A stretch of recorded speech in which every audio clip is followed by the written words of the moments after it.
आज का टॉपिक होगा हमारा सेल्यूलर रेस्पिरेशन। सबसे पहले मैं आपको बताना चाहूंगा, स्पेशली ये जो रेस्पिरेशन होता है इसको 4 पार्ट्स में आप डिवाइड कर सकते हो। पहला होता है आपका एक्सटर्नल रेस्पिरेशन, जिसमें स्पेशली आप गैसेस एक्सचेंजेशन करते हो, इंस्पिरेशन एक्सपिरेशन।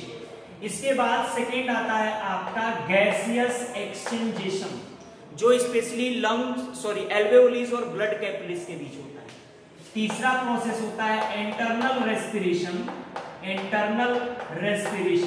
एंड फोर्थ होता है आपका सेल्यूलर रेस्पिरेशन। तो अभी हमारा टॉपिक आज का होगा सेल्यूलर रेस्पिरेशन। अब जरा ध्यान दीजिएगा, स्पेशली हम अगर सेल्यूलर रेस्पिरेशन की बात करते हैं तो कह सकते हो ऑक्सीडेटिव ब्रेकडाउन ऑफ ग्लूकोज, या बेटा कह सकते हो आप इसको फूड टू रिलीज एनर्जी। तो जरा समझिएगा, स्पेशली जब ग्लूकोज को ऑक्सीजन के प्रेजेंस में ऑक्सीडाइज किया जाए और एनर्जी रिलीज हो तो इसी को बोलते हैं हम सेलुलर रेस्पिरेशन। जैसे समझिएगा, ये आपका सेल है, ठीक है, और सेल को बनाना है एनर्जी, ऊर्जा बनानी है। जैसे आपको मान लो पैन है, कढ़ाई, और कढ़ाई में क्या बनानी है, सब्जी बनानी है। तो सब्जी बनाने के लिए क्या करते हो, वो सारे इक्विपमेंट जो भी सबस्ट्रेट है कट करके उसमें ऐड करते हो तो आपकी सब्जी बनके तैयार होती है।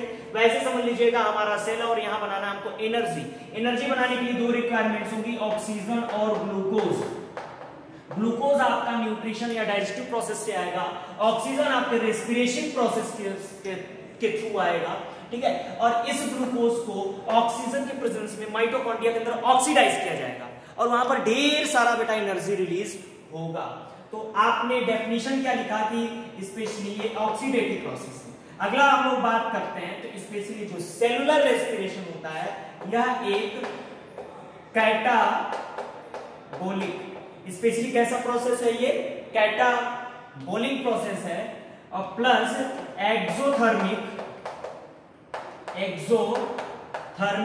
एंड ऑक्सीडेटिव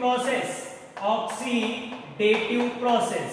बच्चा जरा समझिएगा, कैटाबोलिक रिएक्शन की बात अगर हम करते हैं, अगर आपसे पूछे कोई रिएक्शन क्या होता है, रिएक्शन अभिक्रिया क्या है, तो आप बोलोगे broken of the old bonds and formation of new bonds. पुराने बॉन्ड्स का टूटना और नए बॉन्ड्स का बनना रिएक्शन कहलाता है। जैसे सपोज दैट एग्जांपल मान लो आप 1 से 5 तक किसी स्कूल में पढ़े, तो वहां पर आपका छोटा एक फ्रेंड सर्कल होगा। मान लो 6 वहां पे है ही नहीं, तब क्या करोगे, आप किसी दूसरे स्कूल में जाओगे।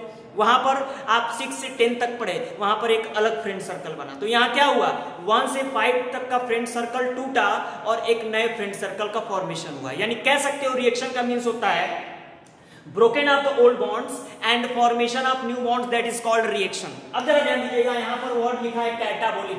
रिएक्शन में आप कह रहे हो कि ब्रोकन एंड फॉर्मेशन, ठीक है ना। मतलब क्या है कि जो भी रिएक्शन होता है उसमें 2 चीजें होती है, एक टूटना और दूसरा बनना। तो कैटाबोलिक वर्ड का मतलब होता है टूटना और एनाबोलिक का मतलब होता है बनना, synthetic process.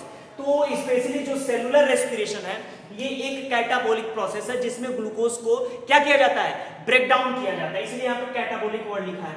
Exothermic energy release करेगा और प्लस स्पेशली ऑक्सीडेटिव प्रोसेस है, ऑक्सीजन के प्रेजेंस में ये सारी प्रक्रियाएं होंगी।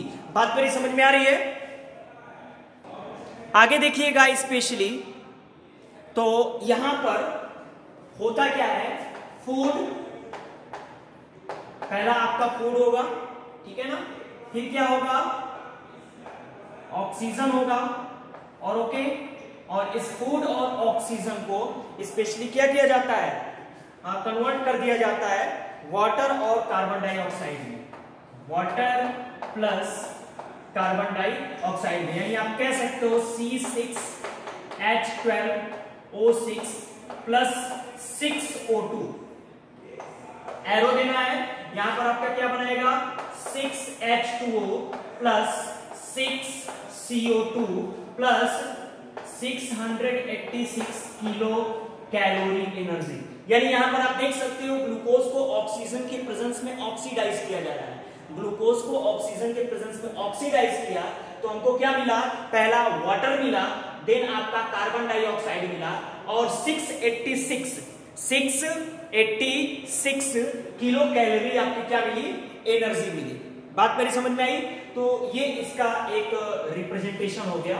अब जरा ध्यान दीजिएगा, स्पेशली जो सेलुलर रेस्पिरेशन है उसको हम on the basis of substrate, on the basis of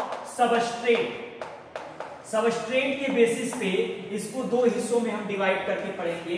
पहला पढ़ेंगे बेटा लोग फ्लोटिंग रेस्पिरेशन, ठीक है, और दूसरा हम लोग पढ़ेंगे स्पेशली प्रोटोप्लाज्मिक रेस्पिरेशन। अब जरा ध्यान दीजिएगा, फ्लोटिंग रेस्पिरेशन की अगर हम बात करते हैं तो यहां पर सबस्ट्रेट होगा, सबस्ट्रेट स्पेशली क्या होगा, कार्बोहाइड्रेट और प्लस फैट। यहां पर ग्लूकोज के लिए कार्बोहाइड्रेट और फैट का यूज किया जाएगा, किसमें, स्पेशली बेटा फ्लोटिंग रेस्पिरेशन के अंतर्गत। अब जरा ध्यान दीजिएगा, फ्लोटिंग रेस्पिरेशन में आपने कार्बोहाइड्रेट और फैट का यूज किया, जबकि प्रोटोप्लाज्मिक रेस्पिरेशन में आप सबस्ट्रेट किसका यूज करोगे, प्रोटीन का यूज करोगे। किसका यूज करोगे, स्पेशली प्रोटीन का यूज करोगे। दो बातें आपको समझ में आई? अभी अगला बात अगर हम करेंगे तो स्पेशली जो फ्लोटिंग रेस्पिरेशन है ये specially common mode of respiration है, कॉमन मोड ऑफ रेस्पिरेशन, ठीक है, यानी ज्यादातर केसेस में ये देखने को मिलता है, ठीक है, ओके। और स्पेशली जो फ्लोटिंग रेस्पिरेशन है कीप सेल हेल्दी, यानी ये सेल के लिए हेल्दी होता है, ठीक है ना, अच्छा माना जाता है। क्यों? क्योंकि बाई प्रोडक्ट जो है इसका, बाई प्रोडक्ट वो कैसा होता है, नॉन टॉक्सिक होता है। इसका जो बाई प्रोडक्ट होगा वो बेटा लोग नॉन टॉक्सिक होता है। जबकि दूसरे केस में अगर हम देखें प्रोटोप्लाज्मिक रेस्पिरेशन में, तो आपको पता है कि जो सबस्ट्रेट यूज किया जाएगा वो प्रोटीन यूज किया जाएगा। ये क्या है, रेयर मोड ऑफ रेस्पिरेशन, ये बहुत कम देखने को मिलता है, रेयर मोड ऑफ रेस्पिरेशन, ठीक है। और दूसरी बात है, यहां पर तो सेल हेल्दी है ना, यहां पर सेल हेल्दी नहीं होगा, हैजार्डस फॉर सेल, ठीक है ना, ये सेल के लिए जहरीला होगा। और सबसे अच्छी बात मैं आपको बताऊं, अच्छी क्या बुरी ही बात है, इसका जो बाई प्रोडक्ट होगा, स्पेशली बाई प्रोडक्ट ये टॉक्सिक होगा। बाई प्रोडक्ट क्या होगा, टॉक्सिक, जैसे कि अमोनिया। बात समझ में आई? अमोनिया इसका बाई प्रोडक्ट होगा जो कि ज्यादा टॉक्सिक होगा, ठीक है, वो सेल के लिए अच्छा नहीं माना जाएगा। एक बात सिंपल आप समझिएगा, आप जब नॉर्मल लाइफ में हो तो आपके बॉडी में एनर्जी रिलीज करने का काम ग्लूकोज यानी कार्बोहाइड्रेट करता है, ठीक है ना। लेकिन जब मान लो आप अन्ना हजारे की तरह चले गए अनशन पे 10 दिन के लिए, तो अब जब आप खाना नहीं खाओगे तो आपके बॉडी के अंदर जो फैट है वो एनर्जी रिलीज करनी स्टार्ट कर देगी, ठीक है, यानी अभी भी फ्लोटिंग रेस्पिरेशन होगा और एनर्जी रिलीज होगी। लेकिन लास्ट पॉइंट पे मान लो 10 दिनों तक आप पूरी तरह भूखे रह गए, बिल्कुल ही भैया खाना तुम लोग नहीं खाए, तो क्या होगा, बचेगा आपका प्रोटीन जो कि बॉडी का बिल्डिंग ब्लॉक है। जब प्रोटीन टूटने लगेगा तो भी आप जीवित रहोगे, लेकिन बेड पे चले जाओगे, चलना फिरना उठना स्पेशली आपका बंद हो जाएगा। बात मेरी समझ में आई? अगला हम लोग पढ़ेंगे cellular respiration on the basis of oxygen availability, on the basis of oxygen availability. अब जरा ध्यान दीजिएगा, ऑक्सीजन है कि नहीं है, इसके बेसिस पे अगर हम देखें तो स्पेशली हमारा जो सेलुलर रेस्पिरेशन है वो दो प्रकार का होता है, ऑक्सी रेस्पिरेशन या बेटा इसको आप लोग एरोबिक रेस्पिरेशन भी बोलते हो, और दूसरी तरफ हम लोग पढ़ेंगे एनॉक्सी रेस्पिरेशन या बेटा इसी लोग हम लोग एनएरोबिक रेस्पिरेशन भी कहते हैं। यानी अब हम लोग ऑक्सीजन के अवेलेबिलिटी के बेसिस पे दो तरह का रेस्पिरेशन पढ़ेंगे। अब जरा ध्यान दीजिएगा, तो स्पेशली सबसे पहले होता क्या है कि आपके सेल के अंदर जो भी ग्लूकोज मॉलिक्यूल है, ठीक है ना, 1 मॉलिक्यूल ऑफ ग्लूकोज, ठीक है ना, ये स्पेशली इसमें आपके 6 कार्बन होते हैं। 1 मॉलिक्यूल ऑफ ग्लूकोज में कितने कार्बन होंगे? 6 कार्बन होंगे। और जब ये टूट जाएगा पायरुविक एसिड में, तो 2 पायरुविक एसिड में 2 पायरुविक एसिड में टूट जाता है। क्योंकि जरा ध्यान दीजिएगा, पायरुविक एसिड 3 कार्बन का होता है, ठीक है। तो ग्लूकोज मॉलिक्यूल जो कि 6 कार्बन का है वो 2 पायरुविक एसिड में टूट गया, ठीक है। और इस प्रक्रिया को बेटा कहते हैं ग्लाइकोलिसिस। क्या बोलते हैं? ग्लाइकोलिसिस। ग्लाइको बोले तो ग्लूकोज और लिसिस बोले तो स्प्लिटिंग डाउन, यानी ग्लूकोज का क्या करना? टूटना, ठीक है। तो ग्लूकोज जो है ग्लाइकोलिसिस प्रक्रिया के द्वारा 2 पायरुविक एसिड में टूट जाता है, ठीक है ना। एक बात और मैं आपको बताना चाहूंगा, this is oxygen independent process. Oxygen independent process, ये एक ऑक्सीजन इंडिपेंडेंट प्रोसेस है, ठीक है। और एक बात मैं आपको और बताना चाहूंगा, चाहे वो प्रोकैरियोट्स हो, यूकैरियोट्स हो, सब में ये स्पेशली कहां होता है? स्पेशली साइटोप्लाज्म के अंदर होता है। In cytoplasm of prokaryotes and eukaryotes. तो ये भी जरा बात ध्यान दीजिएगा, चाहे वो प्रोकैरियोट्स हो चाहे वो यूकैरियोट्स हो, ठीक है ना। ये प्रक्रिया पूरी की पूरी कहां होती है? साइटोप्लाज्म के अंदर ही होती है। अभी जरा ध्यान दीजिएगा, ये जो 2 पायरुविक एसिड है, अब ऑक्सीजन के अवेलेबिलिटी के बेसिस पे हम इसको डिवाइड करने जा रहे हैं। अब जरा ध्यान दीजिएगा, स्पेशली यहां पर हम लिखते हैं absence of oxygen. Absence of oxygen, अगर सिस्टम में ऑक्सीजन बिल्कुल भी ना रहा तो। दूसरा लिखेंगे हम लैक ऑफ ऑक्सीजन, अगर सिस्टम में ऑक्सीजन की लैकनेस रही, कमी रही तो। और तीसरा लिखेंगे हम प्रेजेंस ऑफ ऑक्सीजन, और अगर सिस्टम में ऑक्सीजन रहा तो। यानी जरा ध्यान दीजिएगा, ये जो ग्लूकोज 2 पायरुविक एसिड में टूटा है, एक बात मैं आपको और बताना चाहूंगा, यहां पर टोटल हमें 8 एटीपी का फायदा होता है। अभी आगे हम लोग डिस्कस करेंगे। तो एब्सेंस ऑफ ऑक्सीजन की बात कीजिएगा, 2 पायरुविक एसिड जो कि 3 कार्बन का होता है, ठीक है ना। जब ऑक्सीजन पूरी तरह से सिस्टम में एब्सेंट रहे तो जरा ध्यान दीजिएगा क्या होगा, ये कन्वर्ट हो जाएगा specially ethyl alcohol plus CO2। अब जरा ध्यान दीजिएगा, यहां 2 पायरुविक एसिड हैं, ठीक है ना।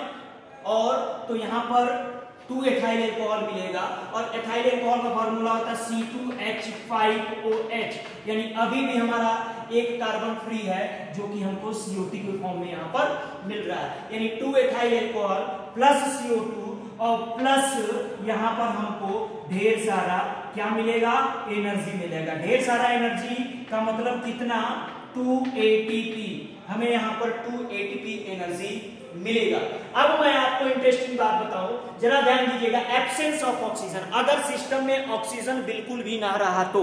जरा ध्यान दीजिएगा, अगर सिस्टम में ऑक्सीजन बिल्कुल भी ना रहा तो स्पेशली यहां पर इथाइल एल्कोहल बन रहा है। डिफरेंट टाइप्स के जो भी बेवरेज आप लोग पीते हो, ठीक है ना, जैसे वाइन हुआ, विस्की हुआ, वोडका हुआ, ठीक है ना, ये सारे के सारे जो भी ड्रिंक्स हैं वो इसी क्या है, एब्सेंस ऑफ ऑक्सीजन की प्रेजेंस में बनाया जाता है। इसी प्रक्रिया को हम फर्मेंटेशन भी कहते हैं। क्या बोलते हैं? इसी प्रोसेस को हम स्पेशली फर्मेंटेशन कहते हैं। अब मैं आपको एक मिस्टेक बताऊं, स्पेशली क्या होता है कि कभी कभी आपने कच्ची शराब का नाम सुना होगा। आए दिनों आप सुनते हो पेपर में कि कच्ची शराब पीने से 2 लोगों की 20 लोगों की मौत। अब जरा ध्यान दीजिएगा, जब भी बड़े बड़े डिस्टिलरीज में ये जो वाइन, विस्की, बियर्स बनाए जाते हैं तो proper temperature, proper pressure, proper substrate, enzyme, सबको प्रॉपर तरीके से एक मैनेज्ड वे में काम कराया जाता है। लेकिन कच्ची शराब के केस में क्या होता है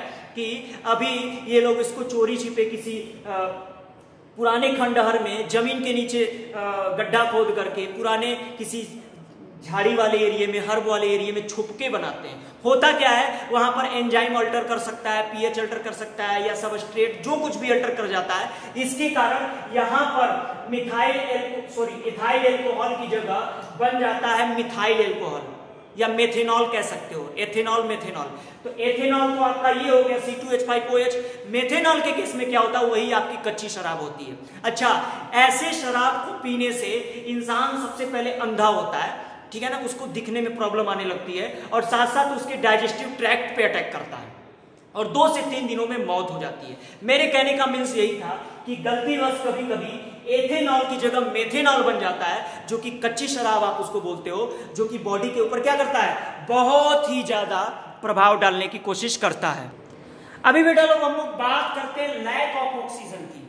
अगर ऑक्सीजन की लैकनेस नहीं, कमी नहीं, तो क्या होगा, जरा इंटरेस्टिंग बात समझिएगा। सपोज दैट आप यहाँ बैठ के पढ़ रहे हो, अचानक क्या हुआ, आपको कुत्ता दौड़ा लिया, डॉगी दौड़ा लिया, आप भागना दौड़ना स्टार्ट कर दिए। अब जब आप दौड़ रहे हो उस टाइम आपके लेग सेल्स को खूब ढेर सारा ग्लूकोज और ऑक्सीजन चाहिए। लेग सेल्स कहता है अरे यार ऑक्सीजन ग्लूकोज दो ना, हम दौड़ रहे हैं, ठीक है। अब आपका जो हार्ट है वो प्रॉपर ब्लड की सप्लाई करता है, उसके साथ ग्लूकोज को, ऑक्सीजन को प्रॉपर आपके लेग्स तक भेजता रहता है। अच्छा, एक ऐसा भी वक्त आता है ना जब क्या होगा, ऑक्सीजन की प्रॉपर सप्लाई आपके लेग सेल्स पैरों तक नहीं हो पाती। अब लेग सेल्स कहता है यार अब क्या कर रहे हो, जल्दी से ऑक्सीजन भेजो नहीं तो गाड़ी पंचर होने वाली है। अभी क्या होता है, ऑक्सीजन की कमी होने लगती है, लैकनेस ऑफ ऑक्सीजन। उस वक्त होता क्या है, आपके लेग सेल जो होते हैं, ठीक है ना, अब ऑक्सीजन की कमी के कारण बनाने लगते हैं स्पेशली लैक्टिक एसिड। क्या बनाते हैं बेटा लोग, लैक्टिक एसिड, ठीक है, और प्लस एनर्जी। आप जरा ध्यान दीजिएगा, ये जो लैक ऑफ ऑक्सीजन के प्रेजेंस में अगर ऑक्सीजन की कमी हुई तो जो 2 पायरुविक एसिड है वो कन्वर्ट हो जाएगा 2 लैक्टिक एसिड और एनर्जी में। कितना एनर्जी, तो बेटा लोग 2 ATP, 2 एनर्जी रिलीज होगा। अब जरा ध्यान से समझिएगा, ये 2 लैक्टिक एसिड है, ये 3 कार्बन का है, ठीक है ना, ये इथाइल अल्कोहल 2 कार्बन का प्रोडक्ट था, लैक्टिक एसिड 3 कार्बन का प्रोडक्ट है, हमको एनर्जी रिलीज हुआ। एक बात जरा ध्यान दीजिएगा, स्पेशली जो लैक्टिक एसिड बनता है वो हमारे मसल्स के अंदर फटिगनेस लाता है।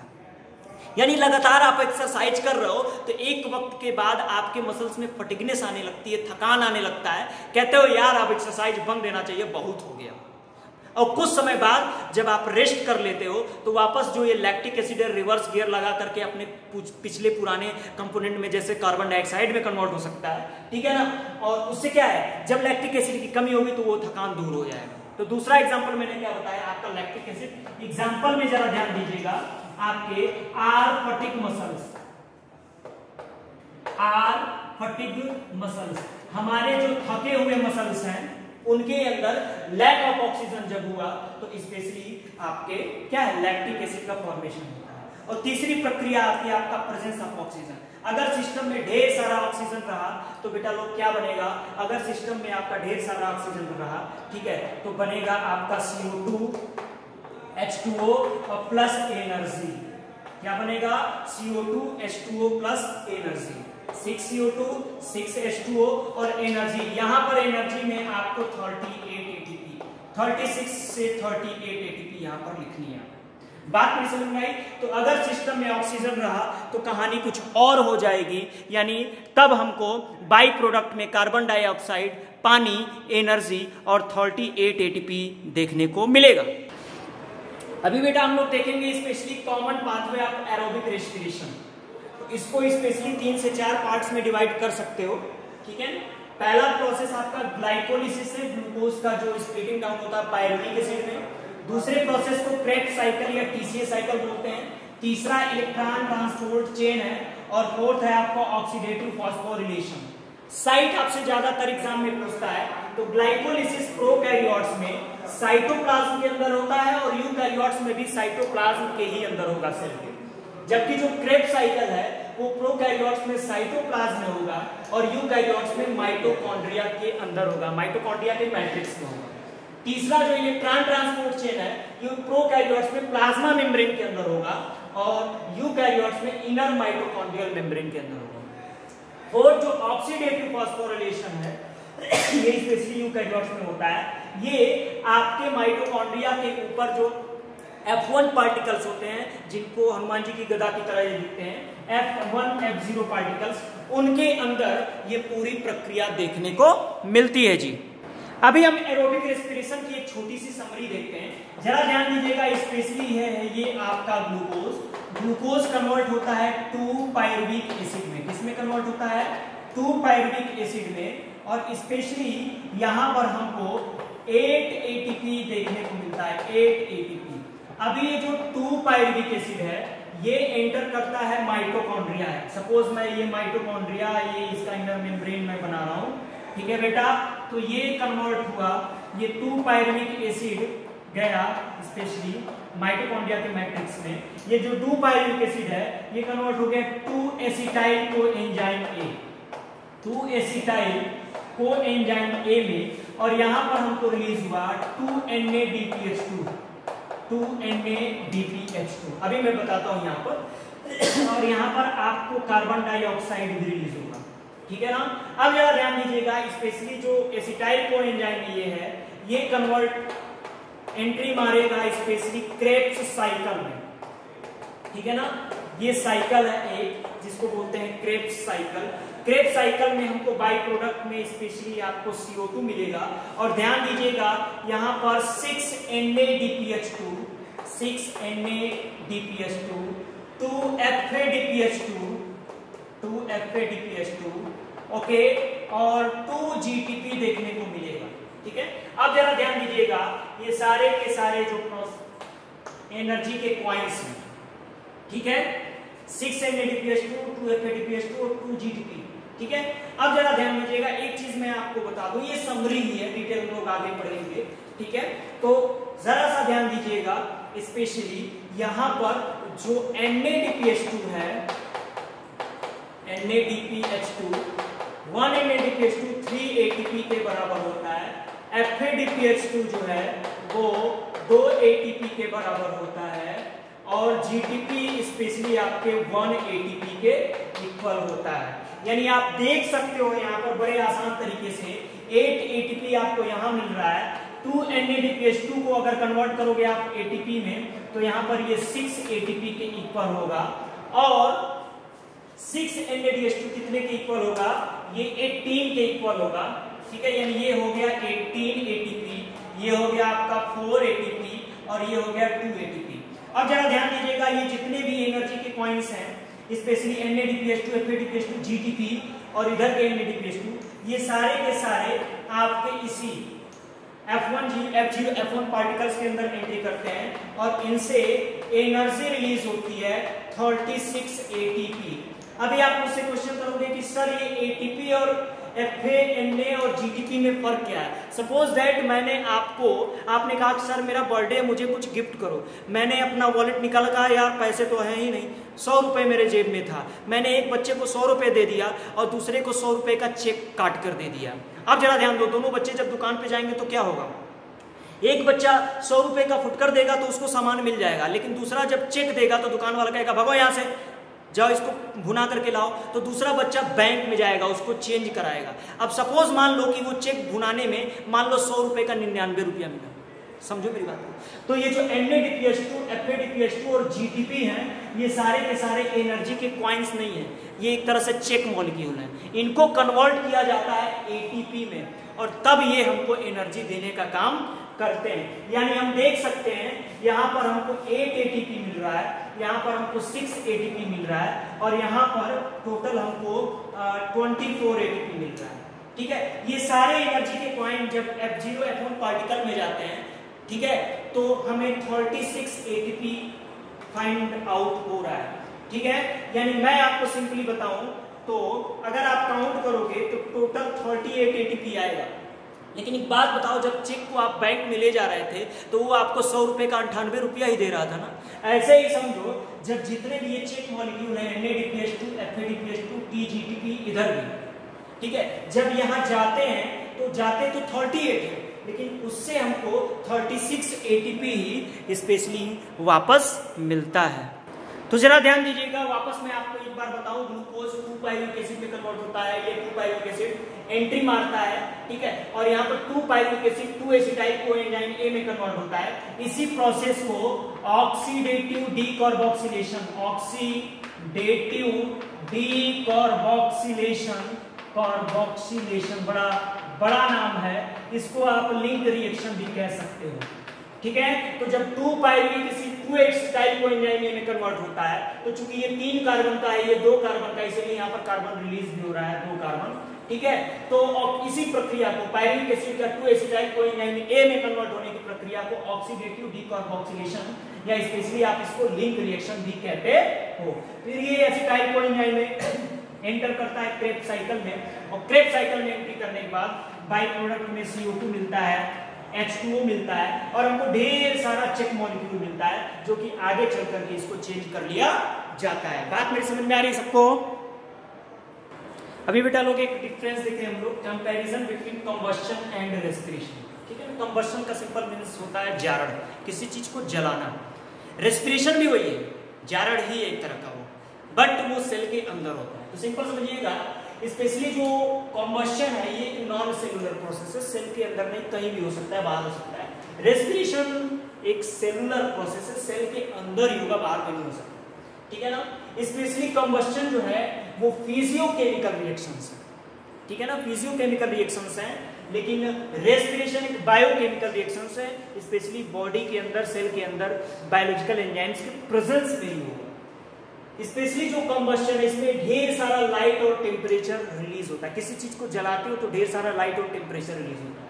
रेस्पिरेशन ऐसा नहीं है, रेस्पिरेशन में बहुत कम लाइट कह सकते हो, और ये टेम्परेचर को बहुत ज्यादा इंक्रीज नहीं होने देता। एक बात और भी है, मैं आपको एक और फंडा बताऊं, स्पेशली जो माइटोकॉन्ड्रिया है उसमें जो एनर्जी रिलीज हो रही है, उस एनर्जी का लगभग 55 to 60% एनर्जी टेम्परेचर में कन्वर्ट हो जाता है, बॉडी के टेम्परेचर को बढ़ाने के लिए, मतलब बैलेंस करने के लिए। ठीक है, और 40% एनर्जी ही सेल के माइटोकॉन्ड्रिया का किसी दूसरे एक्टिविटीज में रोल प्ले करता है।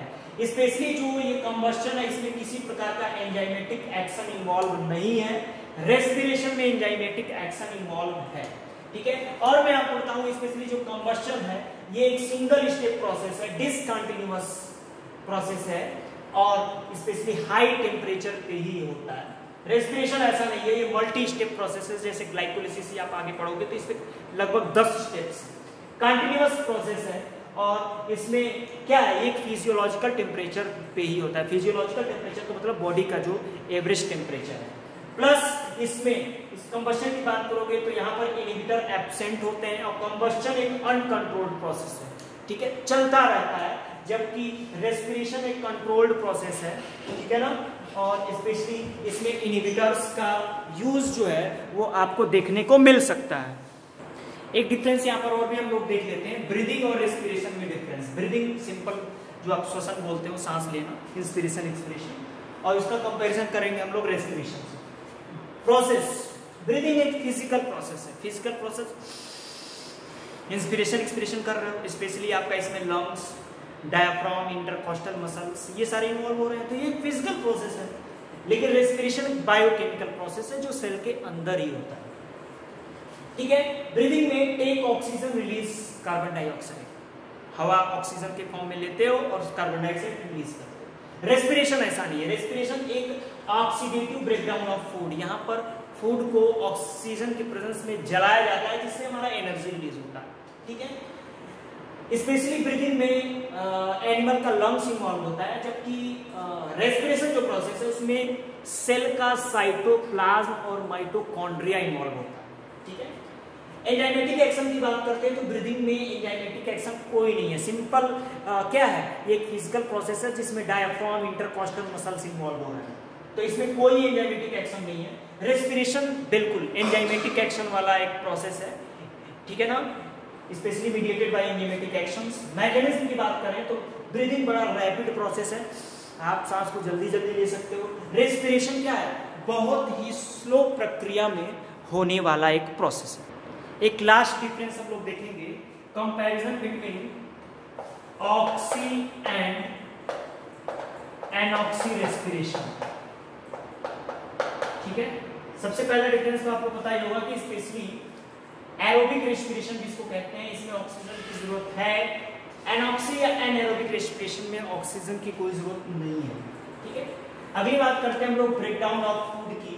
तो एरोबिक रेस्पिरेशन में फूड का कंप्लीट ब्रेकडाउन होता है, इसलिए हमको मैक्सिमम एनर्जी मिलती है 38 ATP। एनाएरोबिक रेस्पिरेशन में फूड का इनकम्प्लीट डाइजेशन होगा, इसलिए इनकम्प्लीट एनर्जी 2 ATP मिलता है, बहुत ही कम। ठीक है ना, एंड प्रोडक्ट की बात करते हैं तो एरोबिक रेस्पिरेशन में कार्बन डाइऑक्साइड और वाटर ये एंड प्रोडक्ट होता है। एंड एरोबिक रेस्पिरेशन में स्पेशली आपका एथेनॉल प्लस कार्बन डाइऑक्साइड या लैक्टिक एसिड देखने को मिल सकता है। ओके, अगली बात करते हैं पार्ट ऑफ सेल इन्वॉल्व। तो स्पेशली जो एरोबिक रेस्पिरेशन होता है वो माइटोकॉन्ड्रिया और साइटोप्लाज्म के अंदर होगा। एंड एरोबिक रेस्पिरेशन ये केवल और केवल साइटोप्लाज्म के अंदर होगा। अगली बात मैं आपको बताऊं, जो एरोबिक रेस्पिरेशन होता है वो कभी भी हायर ऑर्गेनिज्म के लिए टॉक्सिक नहीं होता है, मतलब ये non toxic to higher organism. Anaerobic respiration जो होगा, ठीक है, ये हायर ऑर्गेनिज्म के लिए क्या होता है, टॉक्सिक होता है। जैसे सपोज दैट आपके मसल सेल्स में ढेर सारा लैक्टिक एसिड बन गया तो वो आपके लिए जहरीला हो सकता है। ठीक है, अगली बात करते हैं तो स्पेशली जो एरोबिक रेस्पिरेशन है ये स्पेशली यूकैरियोटिक सेल और हायर ऑर्गेनिज्म में ही पाया जाता है ज्यादातर। और एनारोबिक रेस्पिरेशन ये माइक्रो ऑर्गेनिज्म को देखने को मिलता है, जैसे ईस्ट हुआ या बैक्टीरिया हुआ। और कभी कभी एनारोबिक रेस्पिरेशन ये हमारे मस्कुलर सेल्स में भी देखने को मिलता है।